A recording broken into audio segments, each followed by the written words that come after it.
नमस्कार किसान भाइयों, प्यारे साथियों,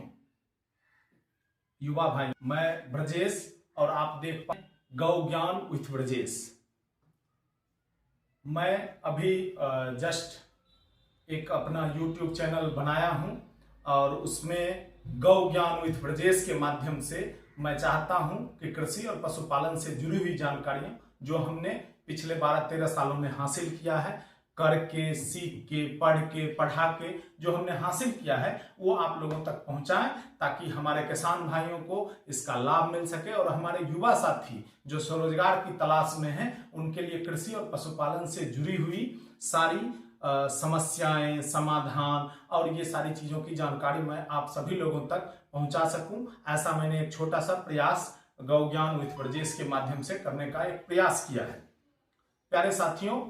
कृषि और पशुपालन मानवीय सभ्यता के दो मूलभूत आधार हैं। आप परिकल्पना कर लीजिए कि कृषि और पशुपालन के बिना मानव जीवन की कल्पना नहीं की जा सकती है। हमारे मानव जीवन के दो मूलभूत आधार स्तंभ हैं कृषि और पशुपालन। अब रही बात कि कृषि और पशुपालन जो है वो स्वरोजगार का भी बहुत बड़ा सोर्स है और हमारी भारतीय अर्थव्यवस्था जो है वो पूर्व से भी कृषि प्रधान रहा है।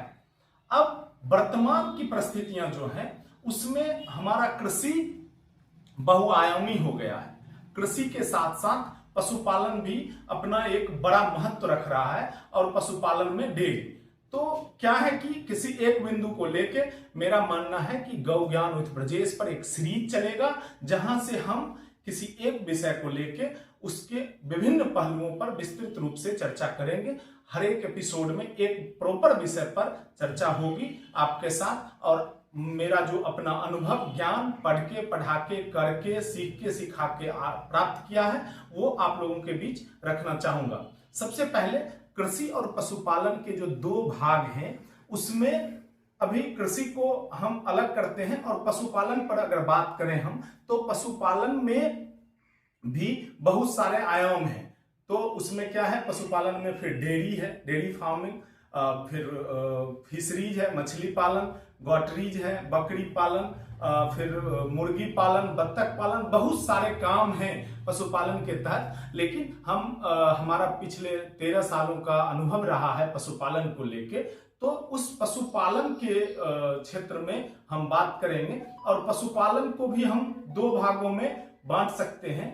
कि पशुपालन ने डेयरी को दो भागों में बांट सकते हैं कि एक भैंस पालन और एक गाय पालन।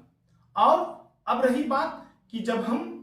गाय पालन भी करेंगे तो ये तय करना होगा कि हमें कौन सी गाय पालनी है, एचएफ गाय पालनी है, जर्सी गाय पालनी है या देसी नस्लों की ओर जाना है।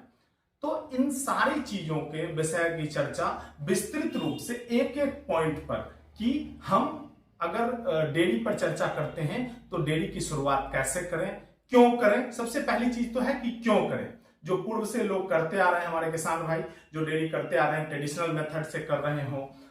या आधुनिक तरीके से कर रहे हो तो वो तो कर रहे हैं, तो उनके लिए भी मेरे अनुभव के आधार पर या मेरे तकनीकी ज्ञान और करने के आधार से जो चीजें प्राप्त होगी वो तो मैं किसान भाइयों को बताऊंगा ही। लेकिन जो हमारे युवा साथी हैं जो कृषि में आना चाहते हैं लेकिन कहीं ना कहीं समाज के दबाव में या इस तरह की सोच अवधारणा को वो तोड़ नहीं पाते हैं कि नौकरी करना सबसे उत्तम काम है। मैं ये नहीं कहता कि नौकरी करना बुरी बात है, लेकिन जो लोग स्वरोजगार में आना चाहते हैं उनके लिए डेयरी और पशुपालन और कृषि ये भी एक बहुत अच्छा साधन आज के डेट में हो सकता है। तो डेयरी पालन अगर हम डिसाइड करें कि डेयरी मुझे करना है तो डेयरी के लिए क्या क्या जरूरी है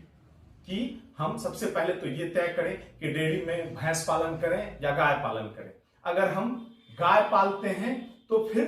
किस तरफ जाते हैं, क्या हम दूध के आध्यात्मिक उपयोग के लिए लाना चाहते हैं, हम सांस्कृतिक उपयोग में उसका यूज करना चाहते हैं या हम भोज्य पदार्थ के लिए उपयोग करना चाहते हैं, किन पहलुओं पे हम काम करना चाहते हैं, उस हिसाब से हमें तय करना होगा कि हम किस तरह का डेयरी फार्म चलाएंगे। एचएफ गायों का करेंगे, दूध के लिए करना है। अगर हम घी और या आध्यात्मिक चीजों की ओर जाना चाहेंगे, देसी गाय के महत्व और गौमूत्र पर जाना चाहेंगे तो देसी गाय का पालन करेंगे। अब हमने ये तय किया कि सपोज करिए कि मैं जर्सी गाय करूंगा, फ्रिजियन गाय करूंगा, तो उसमें भी फिर ये देखना पड़ेगा कि हमारा राज्य कौन सा है, हमारा जिला कौन सा है और उस जिला की जलवायु परिस्थितियां, जल जमीन कैसी है और उस हिसाब से कौन सी गाय हमारे लिए फिट बैठेगी। तो बिहार, बेगूसराय और बिहार के अन्य जिलों की परिस्थितियों को ध्यान में रख के मैं एक प्रयास करूंगा कि आने वाले एपिसोड में मैं आपको बता पाऊं कि उचित क्या होगा। उसके बाद फिर हम नस्ल पे चर्चा करेंगे, नस्ल के बाद फिर सेड पर चर्चा करेंगे कि सेड कैसा होना चाहिए, क्या उचित होगा। फिर इसी तरह से फीडिंग, ब्रीडिंग और फिर अलग अलग चीजों पे हरा चारा, सूखा चारा, साइलेज बनाने के प्रोसेस कैसे बना सकते हैं, कहां से मिलेगा, क्या सही तरीका होगा, कैसे रोपाई होगी। मतलब मेरा एक प्रयास है कि स्टेप बाय स्टेप एक एक सीरीज में आपको मैं जानकारी दे सकूं, ताकि जो हमारे किसान भाई पहले से कर रहे हैं उनके लिए तो सुविधा हो ही, और जो नए युवा पढ़ लिख के चाहते हैं कि कृषि और पशुपालन हो, और जो परेशानियां हमने झेली है, मैं 2013 में अपनी नौकरी छोड़ के जब पशुपालन करने आया तो उस समय जो जो चैलेंजेस हमने झेले, सिंगल विंडो सिस्टम नहीं था, लाइसेंसिंग की क्या प्रोसेस है, इलेक्ट्रिसिटी का क्या प्रोसेस है, गाय कैसे बंधेगी, कैसे खुलेगी, कहाँ सेड होगा, कैसा इंफ्रास्ट्रक्चर होगी, जो स्ट्रगल हमने झेला है, तो मैं नहीं चाहूंगा कि मेरी आने वाली पीढ़ी, मेरे नए युवा साथी, मेरे भाई उस परेशानियों को झेलें। इसी मुहिम में हमने एक छोटा सा प्रयास किया है। तो आप सभी किसान भाइयों, युवा साथियों से आग्रह है कि आप गौ ज्ञान विद ब्रजेश को सब्सक्राइब करें और लाइक करें, ताकि ज्यादा से ज्यादा युवा साथी और किसानों तक हमारी ये सोच, हमारी ये अवधारणा पहुंच सके और उनको बहुत सारा लाभ हो और बहुत सारा प्यार मिले। बहुत बहुत धन्यवाद। नमस्कार।